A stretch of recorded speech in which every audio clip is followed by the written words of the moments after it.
एक थी बूढ़ी काकी। उनके पतिदेव को स्वर्ग सिधारे बहुत समय हो गया था। बेटे भी जवान होकर चल बसे थे। उनका एक भतीजा था बुद्धिराम। बूढ़ी काकी ने अपनी सारी संपत्ति भतीजे के नाम कर दी थी। संपत्ति लिखते समय भतीजे ने वादा किया था कि वह बूढ़ी काकी की अच्छी तरह से देखभाल करेगा, किंतु वह अपनी जबान का पक्का नहीं रहा।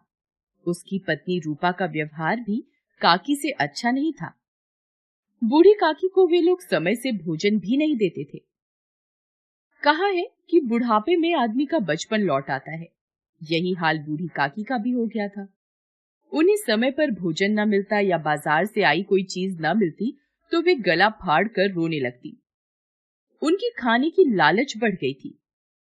बच्चे भी अपने माता पिता का रंग देखकर बूढ़ी काकी को सताया करते। कोई चुटकी काटकर भागता, कोई उन पर कुल्ली कर देता। काकी चीख मार कर रोती।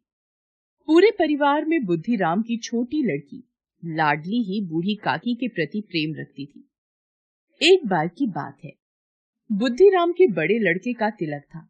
द्वार पर शहनाई बज रही थी। चारपाइयों पर मेहमान विश्राम कर रहे थे। घर की स्त्रियां गा रही थीं। भट्टियों पर कड़ाह चढ़े थे। पूड़ी कचौड़ियां निकल रही थी। मसालेदार तरकारी पक रही थी। पकवान की सुगंध चारों तरफ फैल रही थी। बूढ़ी काकी अपनी कोठरी में बैठी थी। भोजन की खुशबू उनकी नाक तक पहुंच रही थी। मन ही मन बोली, आह, कैसी सुगंध है। पर अब मुझे कौन पूछता है। जब रोटियां ही नहीं मिलती तब ऐसे भाग्य कहाँ कि भरपूर पूड़ियां मिले। बूढ़ी काकी से रहा नहीं गया। वे धीरे धीरे सरकती हुई बड़ी कठिनाई से चोखर से उतरी और धीरे धीरे रेंगती हुई कड़ाह के पास आ बैठी।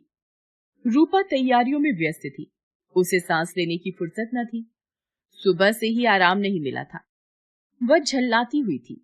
इस अवस्था में उसने बूढ़ी काकी को कड़ाह के पास देखा तो गुस्से में काकी को दोनों हाथों से झटक कर बोली, ऐसे पेट में आग लगे, पेट है या भार? कोठरी में बैठते हुए क्या दम घुटता था? अभी मेहमानों ने नहीं खाया, भगवान को भोग नहीं लगा, तब तक धैर्य न हो सका। आकर छाती पर सवार हो गई। भला चाहती हो तो जाकर कोठरी में बैठो। जब घर के लोग खाने लगेंगे तो तुम्हें भी मिलेगा। तुम कोई देवी नहीं हो कि तुम्हारी पूजा पहले ही हो जाए। बूढ़ी काकी अपनी कोठरी में लौट आई। उन्हें अपनी जल्दबाजी पर पश्चाताप हो रहा था। उन्होंने सोचा, अब जब तक बुलावा न आएगा नहीं जाऊंगी। वो मन ही मन बुलाने की प्रतीक्षा करने लगी। एक एक पल युग के समान बीत रहा था। वह धीरे धीरे गुनगुनाने लगी। कुछ देर बाद उन्हें लगा कि गुनगुनाते हुए बहुत समय बीत गया। किसी की आवाज भी सुनाई नहीं पड़ रही थी। अवश्य ही लोग खा पीकर चले गए होंगे। मुझे कोई बुलाने नहीं आया। रूपा सोचती होगी कि मैं कोई मेहमान तो हूं नहीं कि मुझे बुलाया जाए। बूढ़ी काकी चलने को तैयार हो गई। उन्हें विश्वास था कि 1 मिनट में पूड़ियां आएंगी, तरकारियां आएंगी। उन्होंने सोचा, पहले तरकारी से पूरी खाऊंगी, फिर दही और शक्कर से कचौड़ियां रायते के साथ मजेदार मालूम होगी।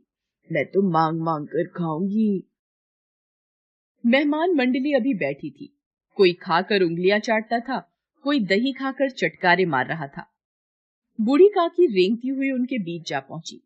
कई लोग चौंक कर उठ खड़े हुए, पुकारने लगे, अरे बुढ़िया कौन है? यहाँ कहाँ से आ गई? देखो किसी को छू न दे। पंडित बुद्धिराम ने थाल को जमीन पर पटक दिया, लपक कर काकी को उठाया और अंधेरी कोठरी में लाकर पटक दिया।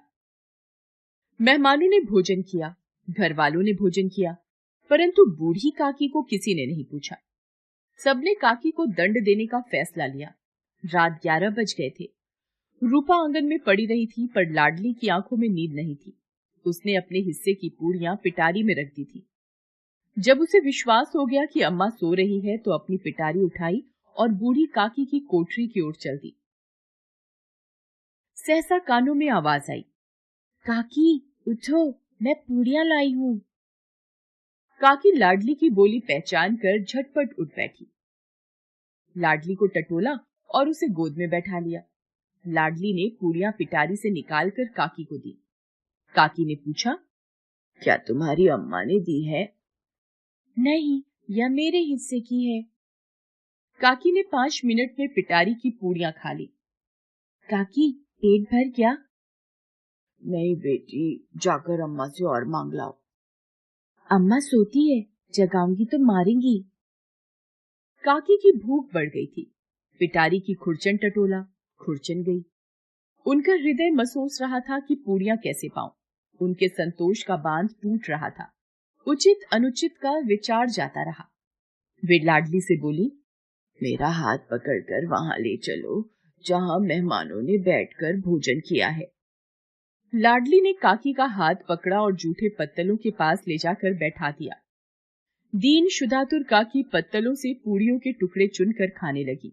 ठीक उसी समय रूपा की आंख खुल गई। वह लाडली को खोजने लगी। उसे वहां ना पाकर वह उठी तो देखती है कि लाडली झूठे पत्तलों के पास खड़ी है और बूढ़ी काकी पत्तलों पर से पूड़ियों के टुकड़े उठाकर खा रही है। यह देखकर रूपा का हृदय सन्न रह गया। उसकी चचेरी सास झूठे पत्तल चाट रही है। ऐसा प्रतीत हुआ मानो जमीन रुक गई, आसमान चक्कर खा रहा था। उसे बहुत ग्लानि हुई। करुणा और भय से उसकी आंखें भर आईं। उसने सच्चे हृदय से आकाश की ओर हाथ उठाकर कहा, परमात्मा, मेरे बच्चों पर दया करो। इस अधर्म का दंड मुझे मत दो, नहीं तो मेरा सत्यानाश हो जाएगा। वह सोचने लगी, हाय कितनी निर्दयी हूँ।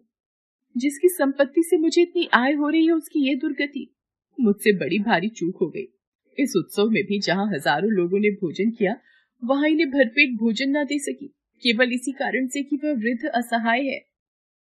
रूपा ने दिया जलाया, भंडार का द्वार खोला और थाली में संपूर्ण सामग्री सजाई। थाली लेकर बूढ़ी काकी की ओर चली। रूपा ने दुखी स्वर में कहा, काकी उठो, भोजन कर लो। मुझसे आज बड़ी भूल हुई, उसका बुरा न मानना। परमात्मा से प्रार्थना कर दो कि वह मेरा अपराध क्षमा कर दे। भोले भाले बच्चों की भांति जो मिठाइयां पाकर मार और तिरस्कार सब भूल जाता है, बूढ़ी काकी वैसे ही सब भूल कर बैठी हुई खाना खा रही थी।